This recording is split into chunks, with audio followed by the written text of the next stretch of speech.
Good evening. This evening we're going to be reading chapter 39. You can open up your book to page 205. Everyone in the reading room was quietly lost in the adventures of Sherlock Holmes. Kyle had just finished a pretty cool story called A Scandal in Bohemia, about a king who was going to get married to a royal heiress with maybe 6 names. But the king was being blackmailed by an old girlfriend, an opera singer from New Jersey named Irene Adler. Something Sherlock Holmes said to Dr. Watson early in the story really stuck with Kyle. You see, but you do not observe. Kyle figured that was why Mr. Lemoncello wanted them to take a break from chasing clues and read these classic mysteries. Not to find new clues, but to become better puzzle solvers. Had they been seeing things without really observing them? Probably. Reading the story was also kind of fun. Kyle could totally see Holmes's apartment at 221B Baker Street, and the snooty king, and the horse-drawn carriages on the foggy London streets, and the disguises Holmes wore, and the smoke bomb Dr. Watson tossed through a window, and everybody on the street screaming, "Fire!" It was like he was watching a 3D IMAX movie in his head. Kyle couldn't wait to start the second story in the book. The Adventure of the Red-Headed League. "How's it going?" whispered Akemi. "This book is pretty cool. This Sir Arthur Conan Doyle guy knows how to keep his readers hooked." "His characters leap off the pages," said Sierra. "Yeah," said Miguel. "I dig the consulting detective." "Huh?" said Kyle. "That's what Holmes calls himself, sometimes." "Oh. I've only read one story so far, and..." Suddenly, something seemed odd to Kyle. "Hey, how come Conan Doyle isn't one of those statues up there?" "What do you mean?" said Akemi. "He's a famous author, right? How come they're projecting a statue of a modern writer like pseudonymous Bash, but not the author who created a classic like Sherlock Holmes?" "Good question, bro," said Miguel. "I need to consult with my brother Curtis." "How come?" "Curtis has read more books than anyone I know, except maybe Sierra. He scored an 808 on his SAT subject test in literature." Kyle?" said Akemi. "I think the top score for any SAT test is 800. "Yep, then Curtis took it. They had to raise it." "So maybe he can help us figure out what's up with all the statues," said Miguel. "Exactly. Why these 10? Why not 10 other writers?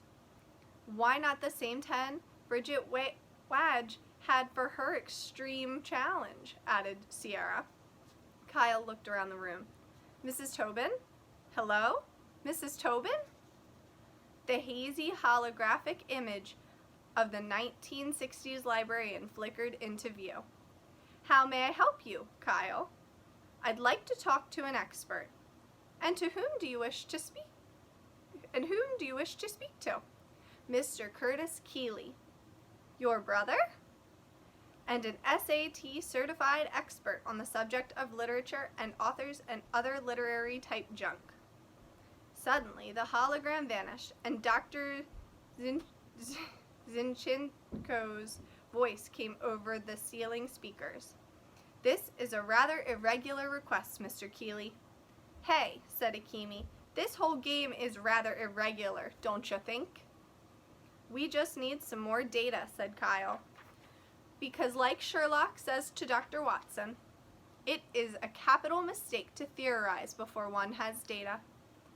"I take it you're enjoying your books," said the librarian. Kyle gave the closest security camera a big thumbs up. "Booyah! Can't wait to see what's up with that League of Red-Headed Gentlemen." "Ah, yes," said Dr. Zinchenko.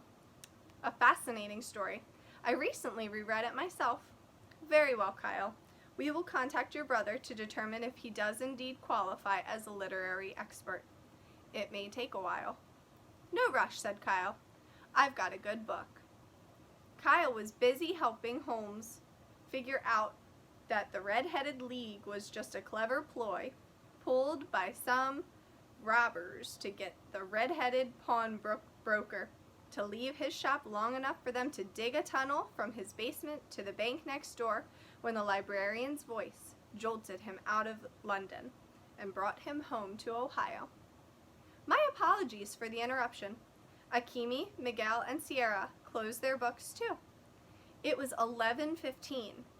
Everyone had sleepy, dreamy looks in their eyes because they'd been kind of drifting in their comfy reading chairs. "What's up?" said Kyle. "We have arranged for your expert consultation with Mr. Curtis Keeley." "Awesome! How do we do it?" "You and your expert may have a 5-minute video chat on my computer terminal, which is located behind the main desk." Kyle hurried over to the round desk in the center of the room. His 3 teammates hurried right behind him.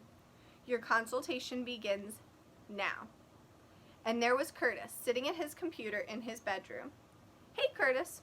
"Hi, Kyle. How's it going in there?" "Great." Kyle's oldest brother, Mike, popped into the doorway behind Curtis. "Kyle, Kyle, whoo," Mike chanted, "woo-hoo." Kyle had never had his own cheerleader before. "We need you to give us 110% in there, little brother." Mike squinted at the screen over Curtis's shoulder. "Who are those other guys?" "My teammates, Miguel, Sierra, and you know Akimi." "You guys are a team? Smart move. Even I can't win football games without help from 10 other guys." Mike," said Kyle, "Curtis and I only have 5 minutes to chat." "Cool. I'm out of here. Win, baby, win." Mike backpedaled out of the bedroom, making double fist pumps the whole way. "You have 4 minutes remaining," advised Dr. Zinchenko. "Okay, Curtis, here's my question. What do these authors have in common?" Kyle rattled off the list of statues in order, and Curtis stared blankly into his computer cam for a real long time. Then he shook his head. "I'm sorry, Kyle. I have no earthly idea."